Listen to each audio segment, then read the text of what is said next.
Kumpleto na ang semis ng 2026 Philippine Cup Playoffs. Mga mag-sister teams ang maglalaban-laban. SMC versus SMC, Ginebra at San Miguel. Sa kabila naman, MVP versus MVP. TNT versus Meralco. Sino kaya sa apat na ito ang makakakuha ng title ng 2026 Philippine Cup? So again, kasado ng Final Four. Mga magsi-sister teams nga ulit ang maglalaban-laban. SMC versus SMC, defending champions ng Philippine Cup, top-seeded na San Miguel Beermen kontra sa Barangay Ginebra. Sa kabila naman, MVP teams, number 3 na TNT Tropang 5G versus number 7 na Meralco Bolts. Familiar na tayo sa mga teams na ito. I think ito nga yung mga top contenders talaga sa PBA. Mga teams na parati na nating nakikita sa Final Four. Ngayon, San Miguel at Ginebra na naman. Last year, ito nga rin ang nagtapat sa semis. Umabot sa Game 7 at nagwagi ang Beermen. After noon, binawi ng SMB sa TNT ang kampyonato ng Philippine Cup. This conference, didepensa na ng Beermen ang kanilang title kontra ulit sa kanilang sister team na Ginebra. Sino nga bang liyamado sa kanila? I think liyamado ulit ang San Miguel dito sa Ginebra. Silang top seed ngayon at sila rin ang hottest team na may 10-game winning streak papuntang semis. Ito ang team na ito ay nagsimulang 0-2 this conference, pero after nun, hindi na sila natalo. Kaya napakadelikado nitong Beermen this playoffs na sa kanilang momentum at experience. Pero ang Barangay Ginebra naman ang masasabi nating second hottest team ngayon.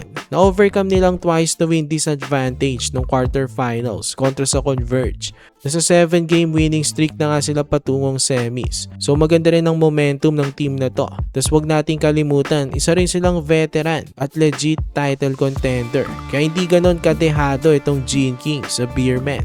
Nitong elimination round sa kanilang tapatan, nanalo ang SMB. Pero dikit lang, 83-81. Sa playoffs, ibang usapan na. Dito, best of 7 series na. Overall as a team, alam nating mas malakas ang lineup ng SMB. Pero malakas rin ang Ginebra. Pero naman silang may mga star at gilas players sa team. Sa SMB, Junmar Fajardo at CJ Perez. Sa Ginebra, Scotty Thompson, RJ Abarientos at Japet Aguilar. Pagdating sa coach, Ginebrang may edge dahil na sa kanilang winningest head coach ng PBA at coach ng national team na si Coach Tim Cone. Again, I think SMB ang liyamado dito. Tuwing Philippine Cup, sila talagang pinaka-dominanting team. Pero ang Ginebra ay never say die naman. Kaya may palag rin itong team na to. Sa kabila naman, TNT versus Meralco. Liyamadong TNT pero same sa Ginebra at SMB, hindi ganon kalyamadong TNT. Dahil itong Bolts ay championship team na rin at isa sa may pinakamalalim na roster sa PBA. Pinapangunaan ng Gilas guard na si Chris Newsom. Sa TNT naman may Gilas player rin, Calvin Oftana. Match na match nga itong dalawang teams na to para sa akin. Ang Bolts kahit na 7th seed ngayon, alam natin na hindi naman sila typical 7th seed. Ipinakita nga nila yan this playoffs as nilaglag nilang 2nd seed at may twice the beat advantage na rain or shine. Kung na-overcome nga ng Bolts yan, hindi sila safe makalaban sa best of 7 series. Wala nang twice to win disadvantage dito. Kaya nga sa tingin ko, hindi ganoong kalyamado rin ang TNT Tropang 5G.